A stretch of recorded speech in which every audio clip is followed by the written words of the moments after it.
Assalamualaikum warahmatullahi wabarakatuh. Semua orang pasti pernah bermimpi ingin menjadi sahabat Nabi Muhammad SAW, berjalan bersamanya dalam menjalankan perintah Allah Subhanahu wa Ta'ala. Namun, dalam kisah ini, kita akan belajar bahwa tidak semua sahabat Nabi Muhammad akan mencapai surga, bahkan ada yang masuk neraka. Sahabat penghafal Al-Quran yang masuk neraka adalah Ar-Rajal bin Anfuwah, dan inilah kisah tragisnya. Suatu hari, dalam sebuah majelis bersama para sahabatnya, Rasulullah memberikan pernyataan yang mengguncang hati. Beliau berkata bahwa di antara mereka ada yang gigi gerahamnya di neraka lebih besar dari Gunung Uhud. Pernyataan ini menimbulkan kekhawatiran dan ketakutan di antara para sahabat. Mereka takut bahwa mereka adalah orang yang dimaksud oleh Rasulullah dalam pernyataannya. Kecemasan itu menghantui mereka setiap hari. Namun, seiring berjalannya waktu, semua sahabat yang hadir dalam majelis tersebut satu persatu gugur sebagai syuhada.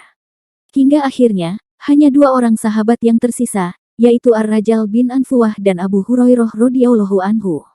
Kedua sahabat ini pernah menemani Nabi Muhammad SAW dalam perjuangan dakwah Islamnya. Ar-Rajal bin Anfuwah adalah seorang yang berilmu dan memahami agama dengan baik. Dia juga hafal Al-Quran dan diutus untuk berdakwah ke berbagai daerah. Sementara itu, Abu Hurairah adalah salah satu sahabat yang terkenal dalam meriwayatkan hadis. Dia juga memiliki kecerdasan luar biasa. Bahkan Marwan bin Hakam pernah menguji hafalannya terhadap hadis Nabi, dan Abu Hurairah dengan mudah mengulangkannya. Namun, di masa Nabi Muhammad SAW, muncul Musailamah Al-Kadzab, seorang nabi palsu. Musailamah pernah menjadi seorang muslim sebelum kemudian mengklaim dirinya sebagai nabi dan mulai menyebar ajarannya. Dia bahkan menghapuskan kewajiban sholat dan mendorong perbuatan maksiat.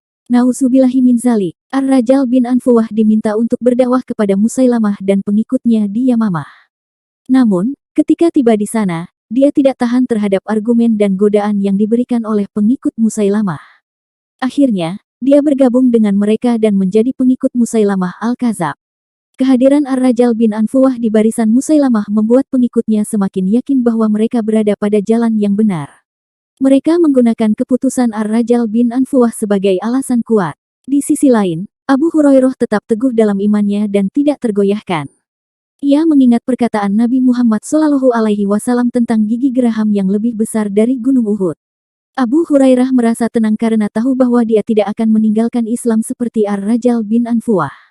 Nauzubillahi min dzalik. Kisah ini mengajarkan kita tentang pentingnya iman yang kokoh dan kesetiaan kepada Islam. Juga mengingatkan kita akan bahaya mengikuti nabi palsu dan menegaskan bahwa takdir akhirat seseorang ditentukan oleh keyakinan dan amal perbuatannya. Semoga kita semua dapat menjalani hidup dengan iman yang kuat dan setia kepada ajaran Islam. Wallahu a'lam bishawab. Wassalamualaikum warahmatullahi wabarakatuh.